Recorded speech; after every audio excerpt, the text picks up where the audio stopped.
ഇന്നത്തെ നോമ്പിലുള്ള എല്ലാ കാര്യങ്ങളും നമുക്ക് ഒരുമിച്ച് ചെയ്യാന്ന് രാവിലെ തന്നെ എന്നോട് ഡയലോഗ് അടിച്ച ആളാണ് ദേ ഈ മൂടി പൊച്ചു കിടന്നു ഉറങ്ങിനെ നോക്കി നിന്നതിന് ഇന്നത്തെ എന്റെ ഒരു പണിയും നടക്കില്ലെന്ന് മനസ്സിലാക്കിയതുകൊണ്ട് ഞാൻ നേരെ അടുക്കളയിലേക്ക്. നമ്മളുടെ വീട്ടിൽ പിന്നെ ചിക്കൻ വിട്ടൊരു കളിയില്ല, ചിക്കന്റെ ആൾക്കാരാണ് കൂടുതലും ഉള്ളത്. സത്യം പറഞ്ഞു കഴിഞ്ഞാൽ 5:30 സമയമായപ്പോഴാണ് ഇന്ന് ഞാൻ അടുക്കളയ്ക്ക് കയറിയേക്കണം. അതുകൊണ്ട് തന്നെ ഇന്ന് എന്തൊക്കെ ഉണ്ടാക്കാൻ പറ്റുമെന്ന് പഠിച്ചോനാ. എന്റെ മോളെ കാണാണ്ട് അന്വേഷിച്ച് നോക്കിയപ്പോ ദേ പുറത്തുനിന്ന് മണ്ണ് വാരി കളിക്കാൻ. കണ്ണ് തെറ്റിയ ഇതിന്റെ പണി മൊത്തം ഈ മണ്ണ് വാരി കളിയാണ്. ചിക്കനിൽ എനിക്ക് ഒട്ടും ഇഷ്ടമില്ലാത്തൊരു പാത്രം ഉണ്ടെങ്കിൽ അത് ലെഗ് പീസാണ്. അതെന്താന്ന് എനിക്കറിയാൻ പാടില്ല, എനിക്ക് അത് ഒട്ടും ഇഷ്ടമില്ല. അങ്ങനെ ചിക്കൻ കറി നെയ്യേരം ഉണ്ടാക്കി വെച്ച്.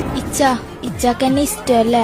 എന്റെ ഇച്ഛയാണെങ്കിൽ 10 മിനിറ്റ് കൂടുമ്പോ ഇങ്ങനെ വിളിച്ചോണ്ട്. ഫോർച്ചുനേറ്റ്ലി ആൻഡ് അൺഫോർച്ചുനേറ്റ്ലി പരത്തുക കൊഴുക്കുക പോലുള്ള കാര്യങ്ങൾ എനിക്ക് തീരെ ഇഷ്ടമില്ലാത്തത് കൊണ്ട് അതൊന്നും ഇല്ലാത്തൊരു മീറ്റ് അങ്ങോട്ട് സെറ്റ് ആക്കി. പക്ഷെ സംഭവം അടിപൊളിയാണ്. അതിന്റെ കൂടെ പഴംപൊരി അങ്ങോട്ട് ഉണ്ടാക്കി വെച്ചു. അതിന്റെ ഇടയ്ക്കാണെങ്കിൽ അവിടെ നല്ല ട്യൂണിങ്. ഏത് ഞങ്ങളുടെ വീട്ടിലെ പൂച്ചയും അപ്പുറത്തെ പൂച്ചയെ കാണാൻ പറ്റാണ്ട് ആൾ ഫ്രിഡ്ജിന്റെ പുറത്തേക്ക് കയറിയിട്ടാണ് കാമുകിനെ വായി നോക്കും. അതിന്റെ ഇടയ്ക്ക് മൂടിപ്പൊച്ച് കിടന്ന വെച്ചാൽ ആൾ ഓടി വേണ്ടി വയ്ക്കണേണ്ടോ ബാങ്ക് വിളിച്ചാന്ന്. ഇല്ലെന്ന് പറഞ്ഞപ്പോഴത്തേക്കും അയാൾ പോയിട്ട് അയാളെ ജ്യൂസ് അടിച്ചു. അങ്ങനെ ഇന്നത്തെ നോമ്പ് റാഹത്തായിട്ട് അങ്ങനെ കഴിഞ്ഞു.